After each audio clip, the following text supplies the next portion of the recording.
There is, as we noted, a new undercover video out tonight from Project Veritas that exposes new links between the Clinton, or at least links we didn't know about, between the Clinton campaign and outside groups causing trouble at Trump events. And somehow Donald Duck is involved. Fox News Chief Washington correspondent James Rosen is here. James? This is nothing to quack at, Britt. Tonight's revelations come once again from Bob Creamer. He is the veteran Democratic consultant whose contract with the Democratic National Committee was severed last week following the release of two earlier undercover sting videos from this same conservative group, Project Veritas Action. It also emerged last week that Creamer, a felon who served time for tax violations and bank fraud, has visited the Obama White House 342 times. Close to an average of once a week over the last 8 years. Now Creamer can be seen discussing the Donald Duck's operation, in which costumed figures resembling the Disney character, as captured by Fox News cameras at various events, popped up this summer at rallies for Donald Trump, outside a hotel of his, harassing surrogates, at all turns chastising the GOP nominee for ducking the release of his tax returns. In the latest Veritas video, Creamer identifies the purported mastermind of the Duck's operation. In the end, it was the candidate, Hillary Clinton, the President of the United States, who wanted ducks on the ground. So if I got people give ducks on the ground. So it's, wow. Don't repeat that to anybody. Don't repeat that to anybody. One Democratic operative working with Creamer was a man named Scott Fovel, who was fired as field director for the progressive group Americans United for Change last week, also as a result of statements he made in the first two Project Veritas videos. In the latest one, Fovel suggests the ducks were also intended to advance a separate goal of inciting violence. It's about intent. Not the duck itself. No. Okay. Because that's the only. It's not a reaction to the duck call and the signs. Okay. Because once they pull out these signs, Trump supporters literally start throwing punches at people. Creamer in the latest video also alleges that Donna Brazile, now interim chair of the DNC, intervened to get the Ducks Project moved out of the committee and over to Americans United for Change because she feared trademark trouble from ABC Disney, which controls the Donald Duck character. Neither the Clinton campaign nor the DNC responded to our request for comment. However, in response to last week's videos, both the campaign and the committee accused Veritas, Britt, of selective editing in its past work. Well, if the editing was so very selective in this case, you don't think those two guys would have been let go, do you? Well, there appears to be some there, as Absolutely. they say. James, thanks so very much.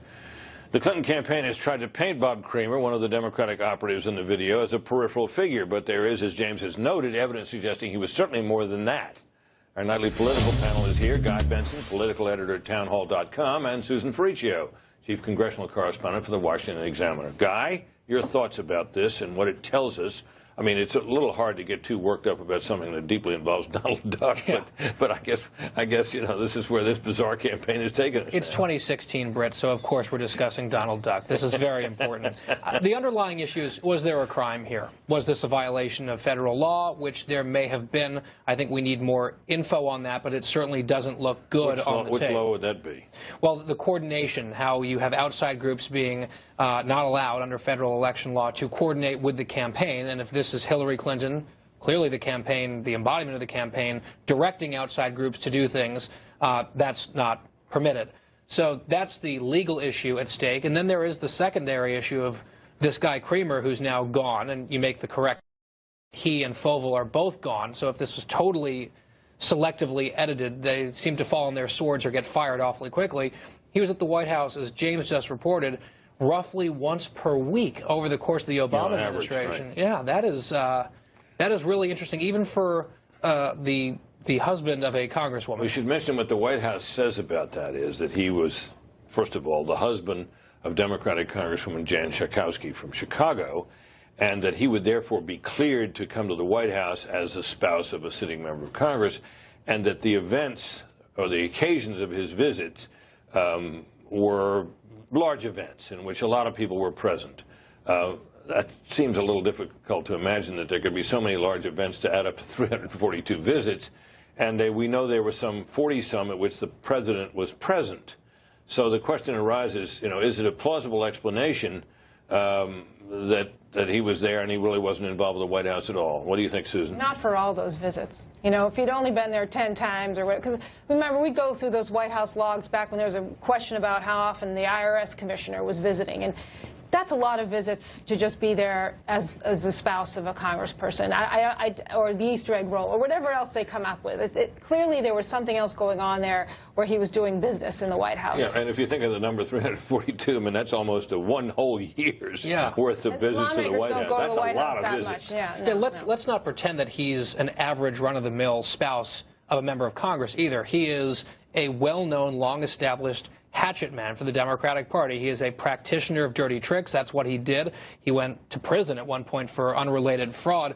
This isn't just an average guy who might be married to a Democrat from Chicago. You're at the White House 342 times for a reason, and as Susan says, it's not just the Easter egg roll. That's where it's and he's been fired. If that kind of says it all. Yeah. If they didn't want him on the campaign anymore. Well, the convict doesn't look too great either. So bank fraud. Thanks to both of you. Stay with us.